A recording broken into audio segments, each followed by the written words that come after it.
Carlos Viera, buenas tardes, ¿cómo te va? Hola, sí, hola. ¿Cómo vas? Todo bien, ¿Cómo ha vamos sido arriba. este fin de semana que viene lindo, pero viene agravándose con el tema de la pandemia? Claro, la pandemia es todo un tema. Yo creo que vale la pena dedicarle unos minutos al tema, ¿verdad? Mm. Porque ciertamente a mí me impactan algunas encuestas que le dan al gobierno una amplia popularidad. ¿Eh?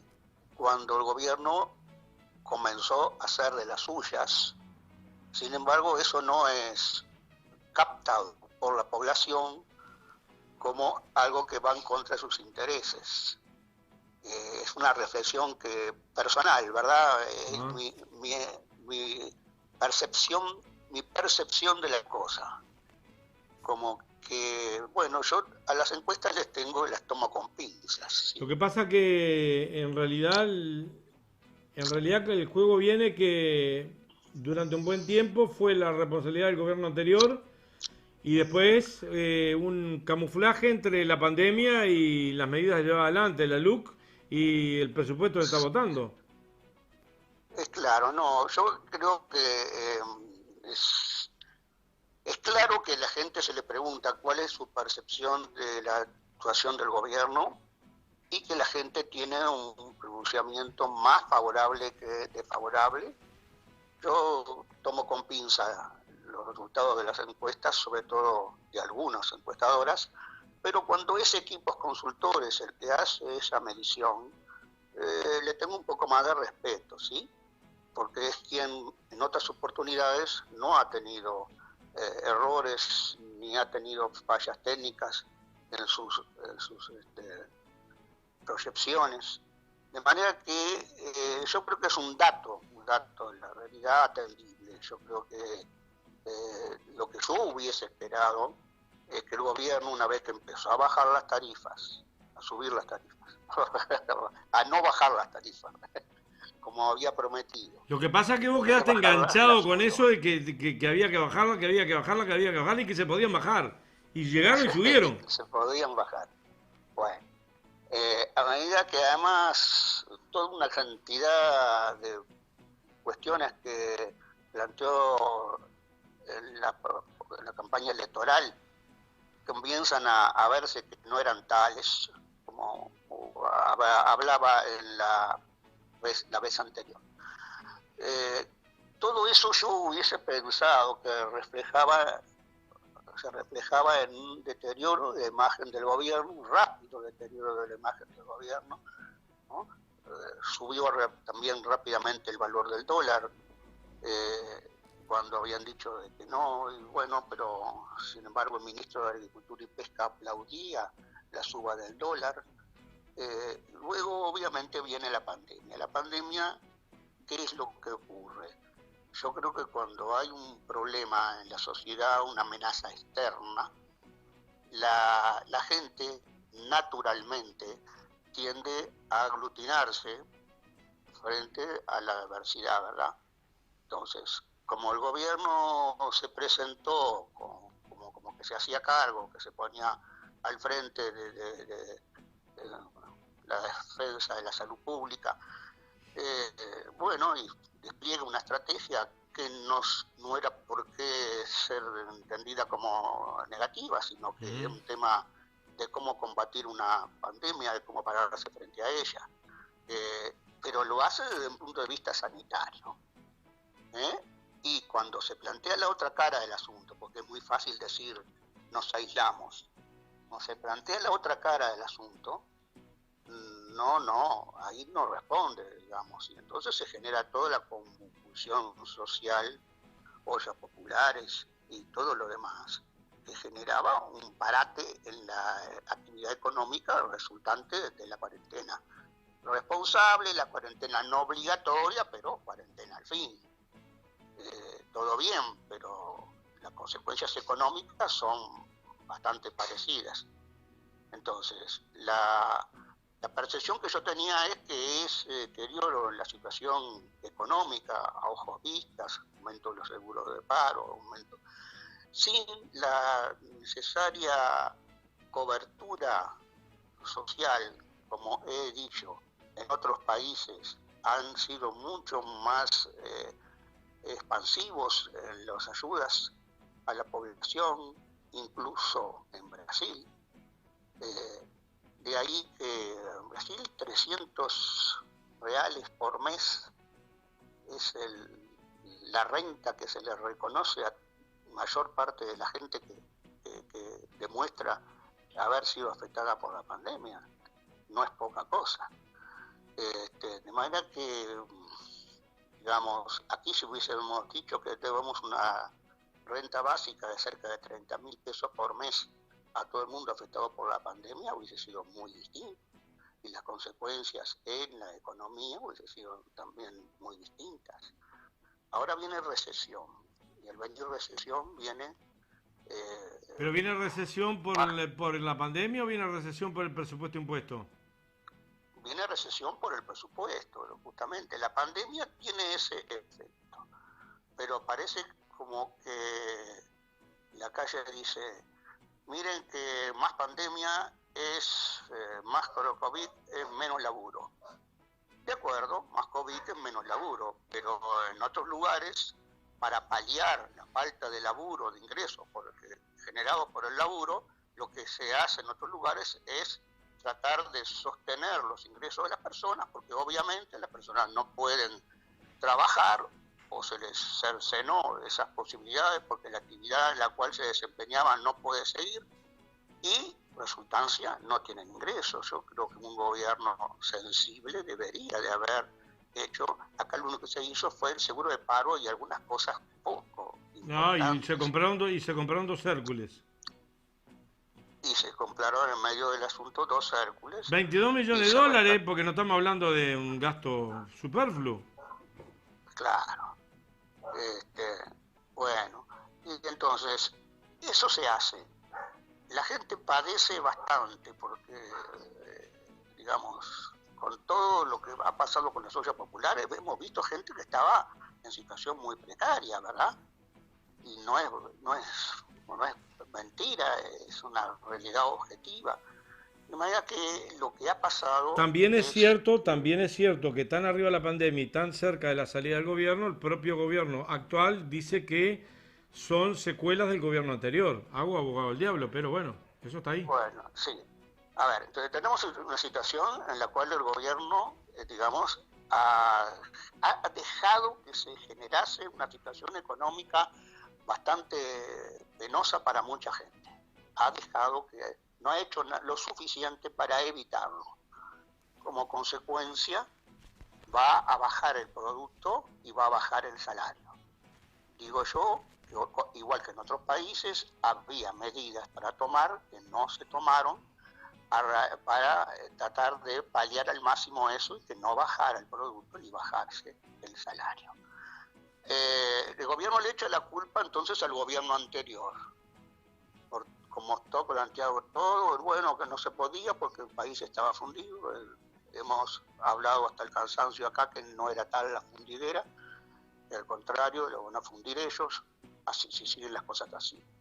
Pero el gobierno le echa la... Pero además, yo lo que quiero destacar es que acá hay una campaña mediática tremenda, que empezó bastante antes de las elecciones, no es con la campaña electoral, sino bastante antes viene dándose, que fue una estrategia elegida para Uruguay, así como la elegida para Bolivia fue el golpe, así como la elegida para Brasil fue descalificar a Lula y todo así. Para Uruguay, la estrategia elegida fue a través de los medios de comunicación desacreditar al gobierno, generar una serie de acusaciones que no eran en su mayoría válidas, pero repetidas 10 veces se convierten en verdades ante la gente. Y explotando algunos temas como el de la inseguridad, que es un tema general del mundo capitalista, de manera que no era propio de Uruguay, y si no cambiamos las bases del sistema con el tema de la droga y el tema de los medios de comunicación mostrando mostrando facilidades para tener todos los bienes y servicios que se quieran, eso va a seguir con una educación que flaquea por los presupuestos, va a seguir el tema de la inseguridad, pero no, lo plantearon como un tema que tenía que ver con la gestión del Frente Amplio. Y todo eso, lo que tú dices, ¿no? Que le echan la culpa al gobierno anterior, pero yo creo que así como le dio resultado la campaña mediática antes de las elecciones y en las elecciones, le está dando resultado la campaña mediática post elecciones. Es decir, es un gobierno que no se limita a gobernar, se limita, además de gobernar, hace política permanentemente. Todos los días tenemos al presidente en la televisión a una cantidad de minutos, o a los ministros o al secretario de presidencia. Todos los días tenemos con una cantidad de minutos de exposición mucho mayores que los que tuvo cualquier gobierno anterior. Digo cualquier gobierno anterior. Es una estrategia, y vuelvo a decir, a mi modo de ver, el ser humano moderno, que ha cambiado mucho con la comunicación extendida y con los tiempos menos dedicados a la lectura y a otras cosas como al intercambio fecundo entre nosotros, es un ser humano más manipulable, digamos. Eso es lo que es mi posición. Y entonces yo creo que hay por parte del gobierno cierto grado de mayor fortaleza. Me duele decirlo, pero entiendo de que debo darle a las encuestas cierto grado también de ponderación y de acierto. Entonces, si la calle se le pregunta a la gente la gestión de gobierno y la imagen del presidente, y llega un ser, es mucho. Y bueno, que eso pueda bajar 7, pero perfectamente, bueno, sigue siendo mucho. Ahora, de cualquier manera, más allá del COVID también, yo creo que se ha visto favorecido también, porque los movimientos sociales en general y la fuerza política opositora hoy, que es el Frente Amplio, no se ha visto con por lo menos publicitariamente hacia afuera, ¿no?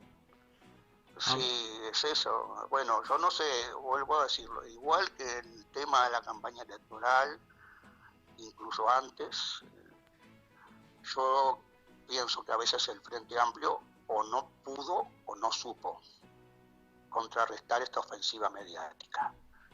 Y vuelvo a entender lo mismo en estos momentos. O no sabe cómo afrontar la ofensiva mediática, o no puede, por más que tenga una forma, una estrategia y tenga razones para exprimirla, no puede porque el acceso a los medios es limitado. Por eso lo que tú haces, Néstor, es muy elogiable, porque es justamente una forma de llegar a la gente por otra vía que escapa a esa opresión que los medios hacen sobre la información y sobre las ideas. Como hemos visto los economistas, por ejemplo, aquello de que se acabó la discusión ideológica en el mundo, no hay más ideología. Todos, con el final de la Guerra Fría, se entendió por parte de un famoso japonés que se había acabado la disputa entre ideologías, que había ganado el capitalismo y que de ahí en adelante todo. Bueno, y eso se planteó tantas veces que mucha gente, sobre todo muchos periodistas, a veces de buena fe, lo toman como tal y lo dan como naturalmente así. Y la información dada como naturalmente así, esto nadie lo duda, genera entonces una situación difícil de rebatir. Entonces yo creo que la idea es hacia adelante, cómo opera la fuerza política, con todos los elementos que tenemos que aportar para que pueda operar y pueda saber revertir esta situación. Uno de ellos es la baja del salario. La baja del salario no era algo que debería necesariamente producirse. Era evitable, no lo fue. Al bajar el salario este año y decir que las pautas para el año que viene van a ser de que no recupere, sino que también siga bajando, van a bajar las jubilaciones.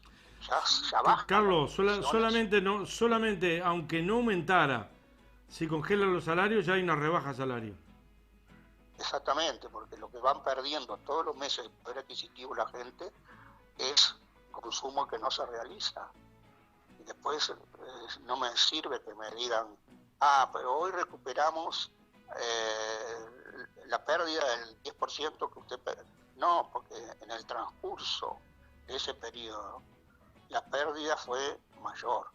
Entonces, los salarios nunca se deben medir entre 2 puntos, entre 2 meses, entre el valor que tiene el salario un mes y el valor que tiene el salario el otro, al cabo de, por ejemplo, 6 meses, sino que se deben medir en el promedio ocurrido de poder adquisitivo en esos 6 meses respecto a los siguientes o los anteriores 6 meses. ¿Me explico? Tiene que haber siempre una medición promedial y no una medición entre puntas. Y cuando me dicen, como se perdió 10%, voy a recuperar 10%. No, porque en el transcurso se perdió más que 10%. Entonces no basta con que se recupere 10, sino que tendría que ser otro porcentaje. Y así está planteada la cosa y lo expresa públicamente y los periodistas asienten como que claro, tiene razón. Y entonces la gente como que naturalmente absorbe eso. Y bueno, yo he escuchado pocas voces, empezó Lester a salir a decir algo, pero me parece que hay gente, pesos pesados en el Frente Amplio, ¿verdad? En economía, por ejemplo, ¿qué pasa con ellos? ¿Qué pasa con esos? Si el único que yo he escuchado son Lester, bueno, los que tuvieron cargo de gobierno a nivel del Ministerio de Economía, de la OPP, de la Corporación para el Desarrollo, Banco de República, caramba, yo me hubiese gustado que dijeran algo más. Y yo veo que solo un senador, que es Lester, está siendo el que dice algunas cosas.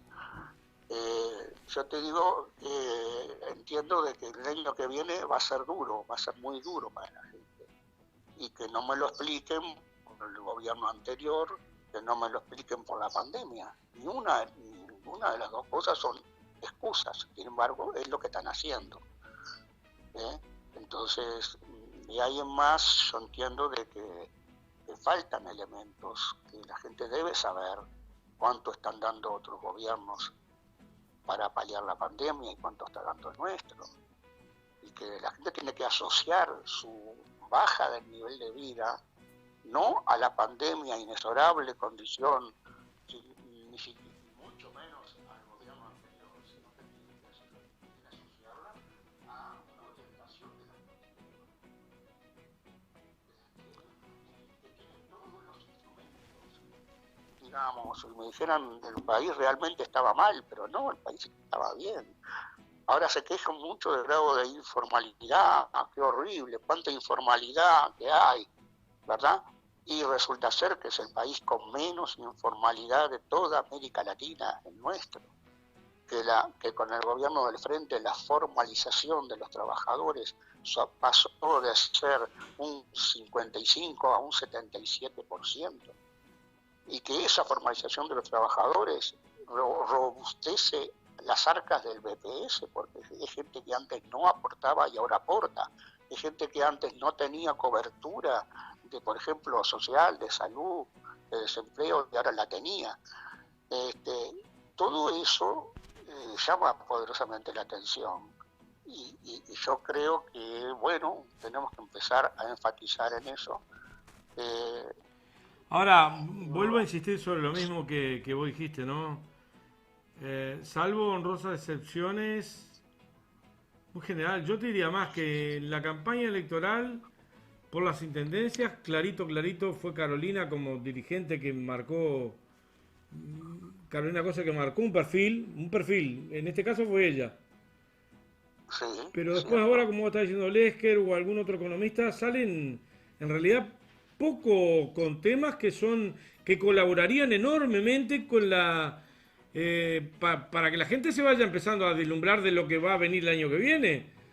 Si no, la Sí, gente no sabe en qué proceso está preocupado por la pandemia, por el miedo, y no está preocupado que pero le va a faltar un montón de guita el año que viene. sí, sí, sí. Es así, tal cual. Entonces, la gente tiene que asociar una cosa con la otra, tiene que asociar su condición de vida, su situación, a los hechos que están dándose en el país y a la política del gobierno. No puede ser que el gobierno se presente como simpático y que tenga un marketing tremendo y la gente diga, ah, bueno, el gobierno es bueno, pero pobre, no puede hacer nada porque mira cómo lo dejaron en el país o mira cómo influye la pandemia. Yo pienso, Tal cual lo dijiste, como lo está planteando muchísima gente. sí, bueno, esos son los temas que hay que abordar, esos son los temas que hay que abordar. Ahí está donde una fuerza política tiene que hacer política, justamente. Hacer política no es solamente tomar posición sobre las leyes que están planteadas. Hacer política es tener una agenda, y no ir a la agenda, estar siguiendo la agenda del otro, ¿verdad? Es que yo creo que te están imponiendo Generar la hechos gente. políticos, Yo creo que generar nuestros hechos políticos. legisladores están preocupados en cómo conseguir, hasta en la LUC, lo recuerdo, yo fui un crítico sobre ese tema, cómo conseguir mejoras en la LUC cuando en realidad había que haber visto un camino de hacer política, tal como lo dijiste vos, y no Ahí ir está, detrás de la agenda. generar hechos. ¿Bien? La junta de firmas para derogar la luz es un hecho político. Creo que desgraciadamente está planteado, bueno, por suerte la vía larga, donde la gente va a poder entender, asociar una cosa con la otra, de por qué la luz es mala en función de que le está afectando sus intereses y su nivel de vida.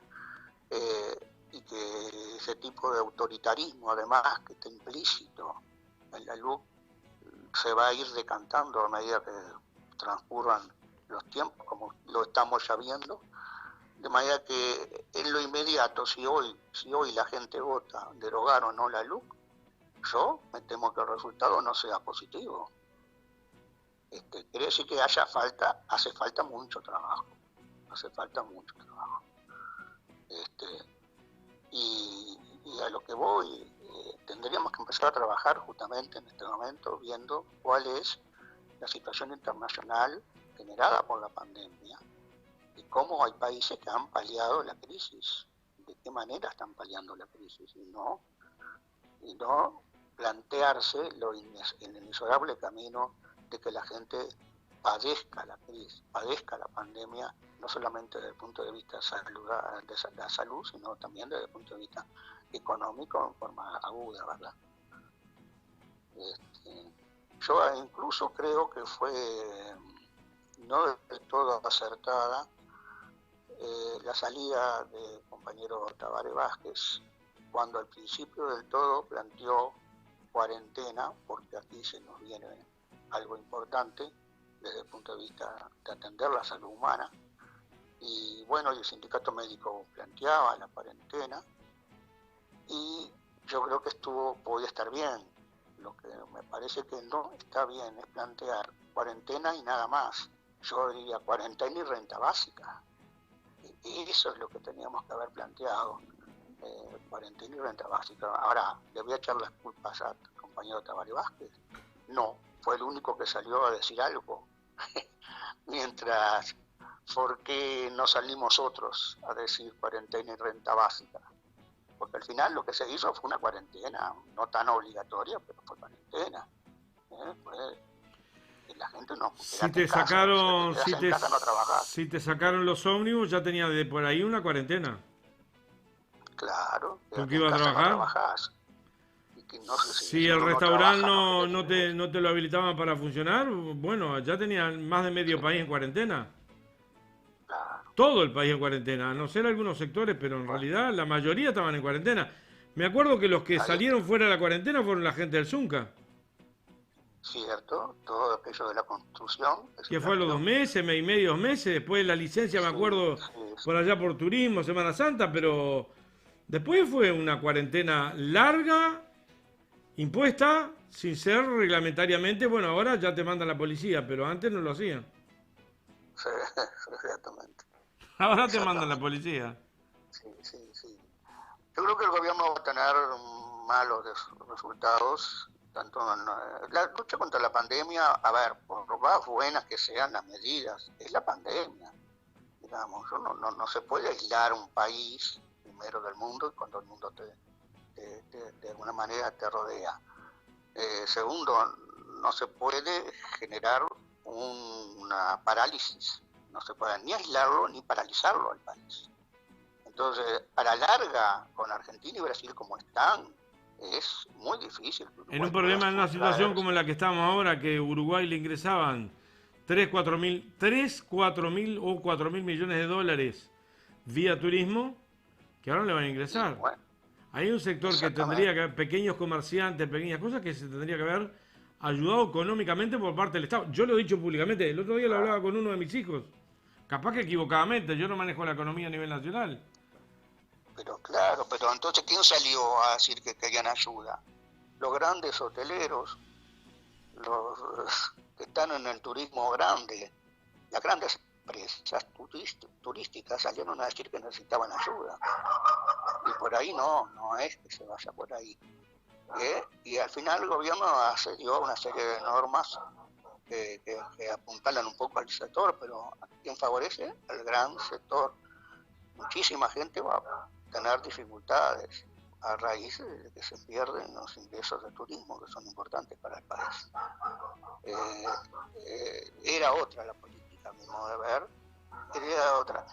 Yo creo que el gobierno puede tener éxito o fracaso en la parte sanitaria. Si tiene éxito, muy bien. Si tiene fracaso, igual, no lo voy a culpar al gobierno. Si hay un fracaso en la parte sanitaria, no lo voy a culpar. Así como no lo voy a glorificar si tiene éxito. Es algo que escapa totalmente a la buena accionar del gobierno. Va más allá. El buen accionar del gobierno puede generar poner algún tipo de defensa frente a un ataque fuerte de la pandemia, pero no puede evitar una consecuencia. No puede, como vos digo, no puede aislar al país ni puede paralizar al país. Entonces es inevitable que haya un efecto pandemia. Lo que yo creo es que el gobierno está parado en los pedales, que son un fenómeno porque he hasta ahora controlado la pandemia, controlado, y además nadie me diga nada de la situación económica porque eso es consecuencia natural de la pandemia y del gobierno anterior. Entonces ahí estamos liquidados, ¿no? Y seguimos aceptando esa como una gran cosa y además diciéndolo permanentemente todos los días, de presidente de la República para abajo, una cantidad de horas de exposición en los informativos. Yo cuando escucho los informativos veo presidentes, ministros, directores de salud, cualquiera del gobierno, y en todos los casos, en la mayoría de las intervenciones hay mensajes políticos, en la mayoría de las intervenciones. Después la calle de por ahí decía, miren, nosotros estamos gobernando, no estamos haciendo política. Y no es así. Se está haciendo política desde el Escuchaba yo gobierno. al ministro de Transporte de Obras Públicas con la caída del puente diciendo, bueno, pero esto es responsabilidad también del Frente Amplio que del año 2018 no controla. Exactamente, todo lo que está pasando es, y si vamos a hablar de Añaga, va a decir lo mismo del tema de la inseguridad. Al final, yo creo que la situación de la inseguridad es igual o peor, ¿verdad? Y está, sin embargo, le echa la culpa al gobierno anterior. Y bueno, lo que sí hay claramente una idea de que hay que bajarle el martillo a la gente de menores recursos, a la gente de altos recursos no. A ver, ¿qué pasó con las elecciones? Sancionaron al Partido Comunista. Bueno, capaz que ameritaba la sanción, no sé qué. Lo reconoce por ahí el propio Castillo, Bueno, Juan pero ¿qué Castillo. pasó en la asociación? En la asociación rural, ¿se cumplieron, yo digo, todos los requisitos o hubo también que sancionar? Hubo Y que se sancionar habla de del alguna manera carnaval, que hay alguna, pero imposibilidades, pero yo, decía por ahí un yo nunca televidente. entendí cómo había público en la grada de la asociación rural y no hay público en la grada, aunque sea esparcido, en la grada del fútbol, para los partidos de fútbol. Nunca lo entendí. Esparcido, con la distancia, un aforo del 30%, bueno, tendría que haberlo, ¿verdad? Más te Ahora digo, se en los tendría partidos que... donde juegan los cuadros menores, llamados cuadros menores, muchas veces no llenan la cancha. Sí, es cierto. Entonces hay cosas como que una vara para un lado y otra vara para el otro. Los festejos por las elecciones en las intendencias municipales, yo vi fotos y videos de una gran aglomeración de gente en los festejos de las elecciones municipales. Sin embargo, nadie dijo, por ahí estamos generando la pandemia. Viene la marcha de la diversidad, donde también hay una aglomeración que no debió darse, pero también ahí se cae más con la porra. Entonces yo digo, hay distintas varas para jugar distintas situaciones. Y eso tiene que ver con el perfil ideológico. Es una matriz ideológica que está generando ese tipo de acción. Entonces va a bajar el salario, van a bajar las jubilaciones, va a bajar el consumo interno de la gente. Más miseria en la calle. Y vamos a ver qué pasa. Yo creo que lo que tenemos que nosotros dar es la batalla política y saber ubicarnos donde estamos parados, ¿no? Creo que la avalancha mediática sigue y sigue. Bien, Carlos, bien. te tengo que dar unos saludos acá de la gente. Muy bien, cómo no. Quédate por ahí. Graciela Yorca, que es mi hermana, que nos ve de España siempre, de Madrid. Qué bien, genial. Que por acá María Cristina Rinaldi, María Cristina Rinaldi, el FA está muy quieto, salvo excepción, ejemplo Andrade, Olesker y alguno más. Por aquí Néstor Omar Garbarrín. Bueno el programa, Néstor, te veo desde Madrid, abrazo desde aquí, está complicado, dice Garbarrín, que nos está viendo desde allá, desde Madrid. Sí. Y por acá tengo unos cuantos más. Cono Miranda desde Canelones, un hombre de la carne, un gran jubilado. Un gran abrazo, Néstor, muy buen programa. Y hay varios saludos para ti, si te fijas después en... Bueno, sí. Marcelo Bello, hola, buenas tardes, listo. No, ya fue, teque para acá abajo. Hay varios por aquí que están mirando. Nancy Rivara del Buceo, tiene razón Viera, el FA sigue durmiendo. ¿Qué pasa con los economistas? ¿Qué pasa con la política? Ainda más. Hay gente que está escribiendo ya en los muros. Gracias, Carlos. Bueno, un abrazo, hasta pronto. Hasta el lunes. Que viene. Hasta el lunes. Dale. Que viene. Sí, un abrazo, chau. Tanda y volvemos. Estamos en Andares, en vivo y en directo.